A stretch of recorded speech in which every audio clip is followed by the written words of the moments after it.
अगर आपके पास सब भी पुराने नोट हैं तो संभल जाइए, जल्द से जल्द बैंक में जमा कर दें। और अगर आपने 31 मार्च तक भी ये नोट जमा नहीं किए तो आपको भारी जुर्माना देना पड़ सकता है या फिर आपको जेल भी जाना पड़ सकता है। पुराने नोट रखने वालों को सजा देने वाले अध्यादेश को कैबिनेट ने मंजूरी दे दी है और राष्ट्रपति की मंजूरी के बाद ही यह अध्यादेश लागू हो जाएगा।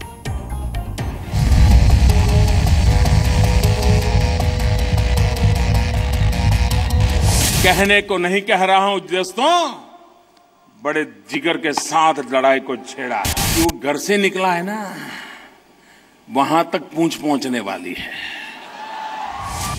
काला धन रखकर कुंडली मारकर बैठने वालों के खिलाफ मोदी सरकार की आर पार की लड़ाई है। काला धन रखने वालों के बचने का अब कोई रास्ता नहीं है। काले को सफेद करने के धंधे में लगे लोगों के लिए सभी दरवाजे बंद करने के लिए सरकार ने अब एक और कदम उठाया है। The Specified Banknote Cessation of Liabilities Ordinance। यही वो अध्यादेश है जिसे मोदी कैबिनेट ने मंजूरी दी है।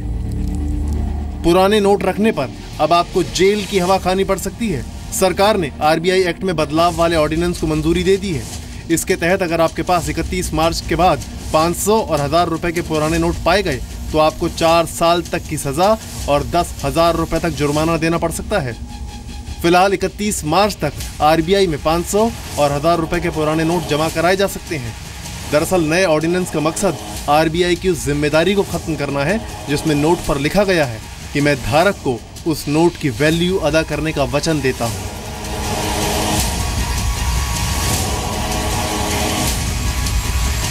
गृह मंत्री राजनाथ सिंह ने कहा कि अध्यादेश लाने का फैसला देश हित में लिया गया है, लेकिन विपक्ष ने अध्यादेश लाने पर सरकार को घेरा है। Government does not want to be answerable. Till date, today in the last 50 days, the Prime Minister has neither answered us in the Parliament, neither answered the media, neither answering RTI questions. The Prime Minister is completely unanswerable today, and that is why this ordinance route has been adopted.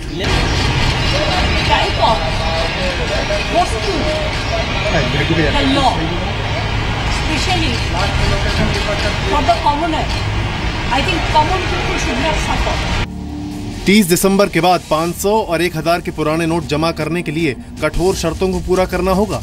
30 दिसंबर के बाद पुराने note जमा करने से पहले ये बताना होगा कि आखिर अब तक नोट क्यों नहीं जमा किए गए। अगर आप खुद रिजर्व बैंक नहीं पहुंच सकते तो डाक के जरिए पुराने नोट और साथ में घोषणा पत्र भेज सकते हैं। घोषणा पत्र में ये बताना होगा कि आप खुद क्यों नहीं आए और अब तक नोट क्यों नहीं जमा किए।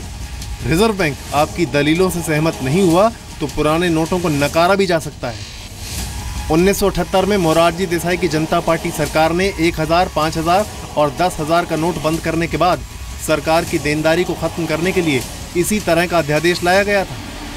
इस अध्यादेश का फायदा ये होगा कि जिनके पास बड़ी तादाद में पुराने नोट हैं वो इसका खुलासा करेंगे, जिससे न सिर्फ ब्लैक मनी का पता चलेगा बल्कि उस पैसे का इस्तेमाल गरीबों के कल्याण के लिए भी किया जा सकेगा।